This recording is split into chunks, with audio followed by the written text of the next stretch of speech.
Hello guys, നമ്മൾ ഇന്ന് കാണാൻ പോകുന്നത് 2026 റിലീസായ സ്റ്റിൽ ഷൈനിങ് എന്ന കൊറിയൻ റൊമാൻറ്റിക് സീരീസിന്റെ എപ്പിസോഡ് 8 മുന്നേയുള്ള വീഡിയോസ് ചാനലിൽ അപ്ലോഡ് ചെയ്തിട്ടുണ്ട്.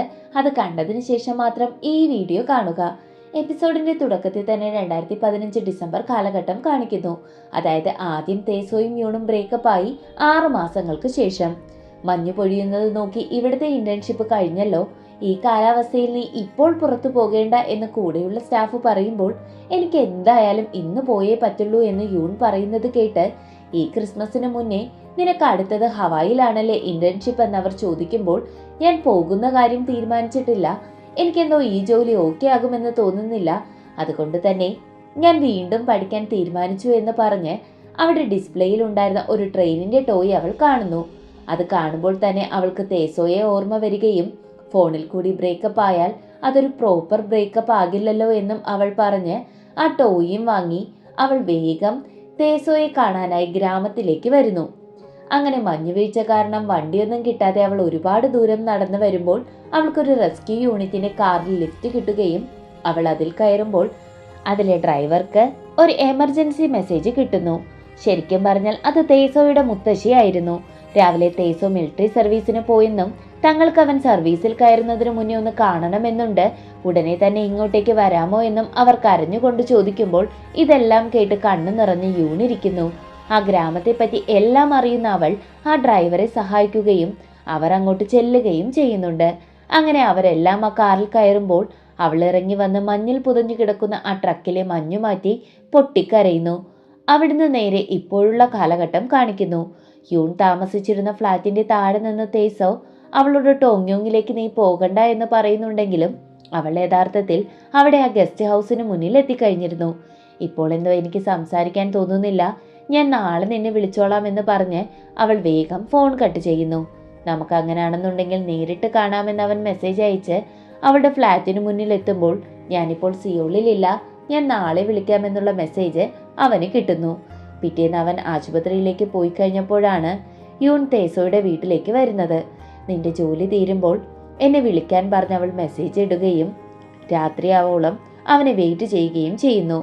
അങ്ങനെ അവളുടെ മെസ്സേജ് കണ്ട് അവൻ വിളിക്കുകയും നീ ഇപ്പോൾ എവിടെയാണെന്ന് ചോദിക്കുമ്പോൾ ഞാനിപ്പോൾ സിയോളിലുണ്ട്, അപ്പോൾ ഇന്നലെയോ എന്ന് തേസോ ചോദിക്കുമ്പോൾ ഞാൻ എല്ലാ കാര്യവും നിന്നോട് നേരിട്ട് കണ്ട് പറയാമെന്ന് പറയുമ്പോൾ ശരി, ഞാൻ ഹോസ്പിറ്റലിൽ നിന്ന് കുറച്ചു നേരം കഴിയുമ്പോൾ ഇറങ്ങുമെന്ന് പറയുന്നത് കേട്ട് ഞാൻ ഇപ്പോൾ പോകുമെന്ന് അവൾ പറയുന്നു. ഇന്നലത്തെ കാര്യം എക്സ്പ്ലെയിൻ ചെയ്യാൻ വേണ്ടി നീ ഇങ്ങനെ കുറച്ചു സമയത്തേക്ക് വന്നതാണോ? കഴിഞ്ഞ ദിവസം നമ്മൾ രണ്ടുപേരും നമ്മുടെ മുന്നോട്ടുള്ള ഭാവിയെപ്പറ്റി ചർച്ച ചെയ്തതല്ലേ? ഈ ഒരു ചെറിയ സമയത്തിനുള്ളിൽ നിനക്ക് എന്താണ് സംഭവിച്ചതെന്ന് തേസോ ചോദിക്കുകയും നമുക്ക് നേരിൽ കാണാമെന്ന് പറഞ്ഞ് ഫോൺ കട്ട് ചെയ്യുന്നു. അവൾ അങ്ങനെ വീട്ടിലിരിക്കുമ്പോൾ തുറന്നു കിടന്ന വിൻഡോ അവൾ അടയ്ക്കുന്ന നേരമാണ് തേസോ വിളിക്കുന്നതും ജനൽ ക്ലോസ് ചെയ്യാൻ പറയുന്നതും. അവൾ അത് ചെയ്തു എന്ന് പറയുമ്പോൾ ശരിക്കും പറഞ്ഞാൽ നമ്മൾ രണ്ടുപേരും പരസ്പരം മിസ് ചെയ്യുന്നുണ്ട്. കാണാൻ വേണ്ടി നമ്മൾ പരസ്പരം ഒരുപാട് സ്ട്രഗിൾ ചെയ്യുന്നുമുണ്ട്. ടെൻഷൻ അടിക്കുന്ന രീതിയിൽ എന്തെങ്കിലും കാര്യമുണ്ടോ എന്ന് അവൻ ചോദിക്കുമ്പോഴും അവൾ ഇല്ല എന്നും എനിക്ക് ശരിക്കും നിന്നെ കാണാൻ തോന്നുന്നു, നിന്നോട് എനിക്ക് നേരിട്ട് സംസാരിക്കണമെന്നും അവൾ പറയുന്നു. പിന്നീട് അവൾ ടോങ്യോങ്ങിലെ അവളുടെ ഗസ്റ്റ് ഹൗസിലെത്തുകയും ഫുഡ് ഉണ്ടാക്കാൻ നേരം ഇൻഡക്ഷൻ വർക്ക് ചെയ്യുന്നില്ല എന്ന് കണ്ട് അവൾ പോർട്ടബിൾ ഗ്യാസ് സ്റ്റവ് എടുക്കാനായി പോകുമ്പോഴാണ് കബോർഡിൽ ജെയിംസിന്റെ ഒരു വൈൻ ബോട്ടിൽ ഇരിക്കുന്നത് കാണുന്നത്. അന്നേരം തന്നെ അവിടുത്തെ കറണ്ടും പോകുന്നു. ഗസ്റ്റ് ഹൗസിന്റെ അറ്റകുറ്റപ്പണികളൊക്കെ ചെയ്യുന്ന ഡോങ് സിംഗ് യൂൺ അവിടുത്തെ ഇലക്ട്രിക് പ്രോബ്ലം ശരിയാക്കാൻ എന്നെ വിളിച്ചിരുന്നു എന്ന് ജെയിംസിനോട് പറയുമ്പോൾ അവിടുത്തെ എല്ലാ കാര്യങ്ങളും നീ നോക്കി റിസോൾവ് ചെയ്യാൻ ജെയിംസ് അവനും മെസ്സേജ് ഇടുന്നു. അങ്ങനെ അവരുടെ സ്ഥിരം ഗസ്റ്റ് ആ ഗസ്റ്റ് ഹൗസിൽ അവരുടെ ഫാമിലിയായി വരുന്നുണ്ട്. തേസോ ആശുപത്രിയിൽ നിന്നും മുത്തശ്ശന്റെ ട്രക്കും എടുത്ത് ടോങ്യോങ്ങിലുള്ള യൂണിനെ കാണാൻ എത്തുകയും അവിടെ നിന്നും അവളെ കാണാത്തത് കാരണം അവൻ അവിടെയെല്ലാം ചുറ്റി നടന്ന് അവളെ തിരയുന്നുണ്ട്. പിന്നീട് അവൻ അവളെ വിളിക്കുകയും അന്നേരം അവൾ അങ്ങോട്ട് വരികയും നമുക്ക് മറ്റൊരിടത്ത് പോയിരുന്ന് സംസാരിക്കാമെന്ന് പറഞ്ഞ് അവരങ്ങനെ അവൾ പൂപറിക്കാൻ പോകുന്ന ഫാമിൽ എത്തുന്നു. ഞാൻ സൈൻ ചെയ്തിരുന്നില്ല എന്നുണ്ടെങ്കിൽ അവർ ഈ സ്ഥലം പൊളിച്ചു കളയാൻ നിൽക്കുകയാണെന്ന് കേട്ട് എൻ്റെ മൈൻഡ് ബ്ലാങ്ക് ആവുകയും കോൺട്രാക്റ്റ് തീരുന്നത് വരെയെങ്കിലും ഞാൻ കഷ്ടപ്പെട്ട് സെറ്റ് ചെയ്ത ഈ ഗസ്റ്റ് ഹൗസ് എനിക്ക് നടത്തിക്കൊണ്ട് പോകണമെന്നുണ്ടായിരുന്നു, അതുകൊണ്ടാണ് ഞാൻ ഇങ്ങോട്ടേക്ക് വന്നതെന്നും മറ്റ് കാരണങ്ങളൊന്നുമില്ല എന്നും അവൾ പറയുന്നു. അപ്പോൾ സിയോളിലുള്ള ഇപ്പോഴത്തെ ജോലിയോ എന്ന് തേസോ ചോദിക്കുമ്പോൾ പഴയ മാനേജറുടെ വീട്ടിലായിരുന്നു ഞാൻ താമസിക്കാനിരുന്നത്, പക്ഷെ അവർക്ക് ആ പുതിയ ജോലി കിട്ടിയില്ല, അതുകൊണ്ട് തന്നെ ഞാനിറങ്ങിയതിനു ശേഷം അവർ വീണ്ടും ആ ജോലിക്ക് കയറി എന്നവൾ പറയുന്നു. മാർച്ച് മാസത്തിൽ ഈ കോൺട്രാക്റ്റ് അവസാനിക്കും. അതിനുശേഷം എന്തു ചെയ്യണമെന്ന് നമുക്ക് രണ്ടാൾക്കും കൂടി തീരുമാനിക്കാം. ഞാൻ നിന്നെ സിയോളിൽ വന്ന് കാണാമെന്നും നീ അതിനായി സമയം കണ്ടെത്തണ്ട എന്നും അവനോട് പറയുമ്പോൾ അവൻ അത് കേട്ടൊന്നും അടിച്ചു നിൽക്കുന്നുണ്ടെങ്കിലും നമ്മളിപ്പോൾ 20 വയസ്സുള്ള കുട്ടികളല്ലല്ലോ എന്നവൾ പറയുന്നത് കേട്ട് അവനും ഓക്കെ പറയുന്നു. അങ്ങനെ അവർ നടന്ന് സംസാരിക്കുന്നതിനിടയിൽ ഞാൻ ആ ഗ്രാമത്തിലേക്ക് വരികയും അവിടുത്തെ ഹോട്ടലിൽ ജോലി ചെയ്യാമെന്നും അവൾ പറയുന്നുണ്ട്. പിന്നീട് തേസോ പോകാൻ നേരം യൂൺ ഫാമിലെ ആ പൂക്കൾ പറിച്ചു കൊടുക്കുന്നു. നീ ഇപ്പോൾ ജോലിയിലാണോ, അതോ റെൻ്റൽ സൈക്കിളും എടുത്ത് വീട്ടിലേക്ക് പോകുകയാണോ? ഈ ഗസ്റ്റ് കൂടി പോയാൽ ഇനിയിപ്പോൾ വേറെ ഗസ്റ്റുകളൊന്നുമില്ല. ഞാനപ്പോൾ സിയോളിലേക്ക് വരാം, എനിക്ക് നിന്റെ കൂടെ നിൽക്കണമെന്നും യൂൺ അവന് പിന്നീട് മെസ്സേജ് അയക്കുന്നു. തേസോ ആണെങ്കിൽ ജോലി കഴിഞ്ഞിട്ട് വന്ന് ഉറങ്ങുകയും പിന്നെ മുത്തശ്ശൻ വിളിച്ച് ഡോക്ടർ എന്തൊക്കെയോ പറയുന്നുണ്ട്, എനിക്കതൊന്നും മനസ്സിലാകുന്നില്ല എന്ന് പറയുമ്പോൾ ഞാൻ ഉടൻ തന്നെ അങ്ങോട്ടേക്ക് വരാമെന്ന് പറയുകയും അവൻ അങ്ങോട്ടേക്ക് ചെല്ലുന്നുമുണ്ട്. മുത്തശ്ശിയുടെ നില നേരത്തതിനേക്കാൾ ഗുരുതരമാണെന്നും അൺസ്റ്റേബിൾ ആണെന്നും ഡോക്ടർ പറയുന്നു. അങ്ങനെ ഡിസ്ചാർജായ ഹോസോയുമായി മുത്തശ്ശനും തേസോയും കൂടി വീട്ടിലേക്ക് വരികയും പിന്നീട് റൂമിൽ ഉറങ്ങാനായി ചെല്ലുമ്പോൾ ഹോസോയെ കാണാത്തത് കാരണം അവിടെയൊക്കെ അന്വേഷിക്കുകയും സൈക്കിൾ എടുത്ത് പോകുമ്പോൾ അവനങ്ങനെ പുഴയിൽ ഇറങ്ങി നിൽക്കുന്നത് കണ്ട് അവൻ വഴക്കു പറഞ്ഞ് അവനെ കരയിലേക്ക് കയറ്റുന്നു. അങ്ങനെ പുഴക്കരിയിലിരുന്ന് ഹോസു സംസാരിക്കുമ്പോൾ മുത്തശ്ശി എന്നോട് പറഞ്ഞിട്ടുണ്ട്, ആക്സിഡൻറ്റിൻ്റെ സമയത്ത് നിങ്ങൾ അനുഭവിച്ച വേദന എത്രയാണെന്ന്. 7 മണിക്കൂർ അച്ഛൻ്റെയും 2 ദിവസം അമ്മയുടെയും ഐസിയുവിൻ്റെ മുന്നിൽ നീ അങ്ങനെ നിന്ന കാര്യം മുത്തശ്ശി എന്നോട് പറഞ്ഞിരുന്നു. അന്ന് നിങ്ങൾ എന്നെക്കാളും വളരെ ചെറുപ്പമായിരുന്നു. ഇതൊക്കെ നിങ്ങളന്ന് എങ്ങനെ ഹാൻഡിൽ ചെയ്തെന്ന് അവനെ നോക്കി ചോദിക്കുന്നുണ്ട്. പിന്നീട് ഹോസോയെ തിരികെ വീട്ടിലാക്കി അവൻ ട്രക്കിനുള്ളിൽ കയറിയിരുന്ന് ആ പറഞ്ഞതെല്ലാം ഓർത്ത് വിങ്ങിപ്പൊട്ടി. ഇതേ സമയം ഗസ്റ്റ് ഹൗസിൽ ഗസ്റ്റിനോടൊപ്പം യൂണിരിക്കുമ്പോൾ അങ്ങോട്ടേക്ക് ജെയിംസ് വരികയും പിന്നീട് അവർ രണ്ടാളും ഇപ്പുറത്തുള്ള അവരുടെ ഓഫീസ് കം വീട്ടിലേക്ക് വരുന്നു. എന്തെങ്കിലും അറ്റകുറ്റപ്പണിയുണ്ടെങ്കിൽ ഡോങ്സിനെ വിളിക്കാം, ഞാനിവിടെ നിന്നും പോകാമെന്നാണ് കരുതുന്നത്. എനിക്ക് ജേജു ഐലൻഡിലേക്ക് സ്ഥലമാറ്റം കിട്ടി. കുറച്ചു നാളായി ഈ ഓഫർ വന്നിട്ട്, പക്ഷെ ഇപ്പോഴാണ് അതിന് സമയമായത്. സോ ഞാൻ ഗുഡ് ബൈ പറയാൻ വന്നതാണെന്നും ജെയിംസ് പറയുന്നുണ്ട്.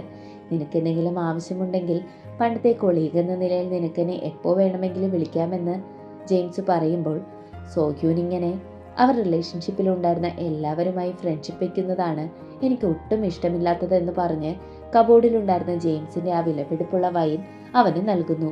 എന്നാൽ അവനത് വാങ്ങാൻ കൂട്ടാക്കാതെ ഇത് നിന്റെ അച്ഛൻ എനിക്ക് ഗിഫ്റ്റായി തന്നതാണെന്നും നിന്റെ അച്ഛൻ കുടിക്കുന്നത് നിർത്തിയപ്പോൾ എനിക്കിത് തന്നതാണ്. നമുക്കിതെന്തെങ്കിലും സെലിബ്രേറ്റ് ചെയ്യുമ്പോൾ കുടിക്കാമെന്ന് കരുതി ഞാൻ എടുത്തു വെച്ചതാണ്. ഇത് നീ വെച്ചോ എന്നും പറഞ്ഞ് അവൾക്ക് തന്നെ കൊടുക്കുന്നു. അവൾ അത് എടുത്തു നോക്കി, എൻ്റെ അച്ഛൻ ആർക്കും ഇതുവരെ ഒരു ഗിഫ്റ്റും കൊടുക്കുന്നത് ഞാൻ കണ്ടിരുന്നില്ല. നിങ്ങളെ അയാൾക്ക് അത്രയ്ക്ക് ഇഷ്ടമായിരുന്നു എന്നും നിങ്ങൾ തന്നെ ഇത് വെച്ചോളൂ എന്നും അവൾ അവനോട് പറയുന്നു. അത് കേട്ടവനെങ്കിൽ നമുക്കിപ്പോൾ കുടിക്കാമെന്ന് പറഞ്ഞ് അവർ രണ്ടാളും കൂടി വൈൻ കുടിക്കുകയും നീ വരില്ല എന്ന് പറഞ്ഞിട്ട് എന്തു പറ്റി ഇങ്ങോട്ട് വരാനെന്ന് ചോദിക്കുമ്പോൾ ഈ ഗസ്റ്റ് ഹൗസ് നശിപ്പിച്ച് കളയുമെന്നുള്ള പേടി കാരണമാണ് ഇങ്ങോട്ട് വന്നതെന്ന് അവൾ ഉത്തരം നൽകുന്നു. നീ എന്നിൽ ഡിപ്പെൻഡഡ് ആയെന്നല്ലേ പറഞ്ഞിരുന്നത്, പക്ഷെ ശരിക്കും ഞാനായിരുന്നു നിന്നിൽ ഡിപ്പെൻഡഡ് എന്ന് ജെയിംസ് പറയുന്നു. അതേസമയം വിഷമിച്ച തേസോ യൂണിനെ കാണാനായി ടോങ്യോങ്ങിലേക്ക് വരുന്നുണ്ട്. പിന്നീട് വൈൻ കുടിച്ച് അവൾ ഉറങ്ങുമ്പോൾ ജെയിംസ് അവൾക്ക് ഷീറ്റ് പുതച്ചു കൊടുക്കുന്നേരമാണ് തേസോ അങ്ങോട്ടേക്ക് വരുന്നത്. അവൻ അവിടെ എത്തി നോക്കുമ്പോൾ പുറത്ത് രണ്ടുപേരുടെ ചെരുപ്പ് കിടക്കുന്നതും വൈൻ കുടിച്ച 2 ഗ്ലാസ് ഇരിക്കുന്നതും കാണുന്നു. അങ്ങനെ അവൻ പോകാനായി ട്രക്കിൽ കയറിയിരിക്കുമ്പോഴാണ് ജെയിംസ് അവിടെ നിന്നും ഇറങ്ങി വരുന്നത്. അത് കണ്ട് അവൻ ആകെ ഷോക്കാകുന്നു. ആ സമയത്ത് അവിടെ ട്രക്ക് കിടക്കുന്നത് കണ്ട് ജെയിംസ് വന്ന് അതാരാണെന്ന് ചോദിച്ചു ദേഷ്യപ്പെടുമ്പോൾ അവൻ വണ്ടിയിലെ ലൈറ്റ് ഇടുകയും അന്നേരം ശബ്ദം കേട്ട് യൂൺ അങ്ങോട്ട് വരികയും ചെയ്യുന്നുണ്ട്. അവനെ കണ്ട് അവൾ ഞെട്ടുകയും നീ വിചാരിക്കും പോലെ അല്ല എന്ന് അവൾ തലയാട്ടുകയും ചെയ്യുന്നുണ്ട്. പക്ഷേ ഇതിനിടയ്ക്ക് ഹോസു ഒരുപാട് തവണ വിളിക്കുകയും ഒന്നും മിണ്ടാതെ തേസോ വണ്ടിയും എടുത്ത് അവിടെ നിന്നും പോകുന്നു. അത് കണ്ട് വിഷമിച്ച് അവൾ താഴെ വീഴുമ്പോൾ തേസോയെ മനസ്സിലായ ജെയിംസ് വന്ന് അവൻ എന്തിനാണ് ഇവിടെ വന്നതെന്നും നീ സിയോളിൽ പോയത് ഇതിനായിരുന്നു എന്നും നിന്നേക്കാൾ ഭേദം ആ സോഹ്യം തന്നെയാണെന്ന് പറഞ്ഞ് ദേഷ്യത്തിൽ അവിടെ നിന്നും പോകുന്നു. പിറ്റേന്ന് അവൾ അവനെ കാണാനായി പോകുന്നുണ്ടെങ്കിലും അവൻ ഫോൺ വിളിച്ചത് എടുക്കാത്തത് കാരണം അവൾ തിരികെ വരുന്നു. ആശുപത്രിയിൽ എത്തുമ്പോൾ മുത്തശ്ശി വീണ്ടും കോമ സ്റ്റേജിലേക്ക് തന്നെ പോയി എന്ന് പറയുന്നത് കേട്ട് അന്ന് തൻ്റെ പാരൻസ് മരിച്ചപ്പോഴുള്ള ഓർമ്മകളെല്ലാം അവൻ്റെ മനസ്സിലൂടെ വന്നു. ഇനി എന്തു ചെയ്യണമെന്നറിയാതെ തേസോ വീട്ടിലേക്ക് വരുമ്പോൾ ഡോക്ടർ എന്തു പറഞ്ഞു എന്നറിയാൻ മുത്തശ്ശൻ പുറത്തു തന്നെ കാത്തു നിൽക്കുന്നുണ്ടായിരുന്നു. അവൻ്റെ സംസാരം കേട്ടപ്പോഴേ മുത്തശ്ശി ഗുരുതരാവസ്ഥയിലാണെന്ന് മനസ്സിലാക്കിയ മുത്തശ്ശൻ ഒരുപാട് കരയുന്നു. പിന്നീട് അങ്ങനെ ഹോസോ പോയ ആ പുഴയിൽ അവനും അങ്ങനെ നിൽക്കുന്നുണ്ട്. യൂണാണെങ്കിൽ അത് തങ്ങളുടെ ഓഫീസ് കൂടിയാണ്, ഞങ്ങൾക്ക് രണ്ടുപേർക്കും സെപ്പറേറ്റ് റൂമുണ്ടെന്നും മെസ്സേജ് അയക്കാൻ തുടങ്ങുന്നുണ്ടെങ്കിലും അവൾ അത് ഡിലീറ്റ് ചെയ്ത് കളയുന്നു. എന്ത് സംസാരിക്കണമെന്നറിയാതെ അവൻ അയച്ച ലാസ്റ്റ് മെസ്സേജ് അവൾ നോക്കുന്നുണ്ട്. മുത്തശ്ശി ഇനി ഒരിക്കലും എഴുന്നേറ്റ് നടക്കില്ല, എനിക്ക് പേടിയാവുന്നു, ഞാൻ ഓൾറെഡി എക്സോസ്റ്റഡ് ആണെന്നുള്ള മെസ്സേജ് കണ്ടവൾ കരയുന്നു. പിന്നീട് അങ്ങനെ വീട്ടിലെത്തുന്ന അവൻ എന്തോ ഒന്ന് ആലോചിച്ച് യൂണിനെ വിളിക്കുന്നു. അവൾ കോളെടുത്ത് ഇന്നലത്തെ കാര്യത്തെപ്പറ്റി സംസാരിക്കുമ്പോൾ എനിക്കതിനെപ്പറ്റി ഒന്നും കേൾക്കണ്ട, ഞാൻ ഓൾറെഡി മടുത്തു, നീയും ശരിയാണ്, ഞാനും ശരിയാണ്, ആ സ്ഥലമാണ് നിനക്ക് ശരി, എനിക്ക് ഈ ഗ്രാമവും, നമുക്ക് ഈ കഴിഞ്ഞ മാസം മറക്കാമെന്നും പറഞ്ഞ് അവൻ കരയുമ്പോൾ അവളും എങ്കിൽ ശരി നമുക്ക് അങ്ങനെ തന്നെ ചെയ്യാം, എന്നോട് ക്ഷമിക്കണമെന്ന് പറഞ്ഞ് അവർ രണ്ടാളും കരയുന്നത് കാണിച്ച് എപ്പിസോഡ് 8 അവസാനിക്കുന്നു. നിങ്ങൾക്ക് ഈ വീഡിയോ ഇഷ്ടമായാൽ ഞങ്ങളുടെ ചാനൽ ലൈക്ക് ചെയ്തും അഭിപ്രായങ്ങൾ രേഖപ്പെടുത്തിയും സബ്സ്ക്രൈബ് ചെയ്തും സപ്പോർട്ട് ചെയ്യുക. മറ്റൊരു വീഡിയോയുമായി വരുന്നതുവരെ ബൈ ഫ്രണ്ട്സ്.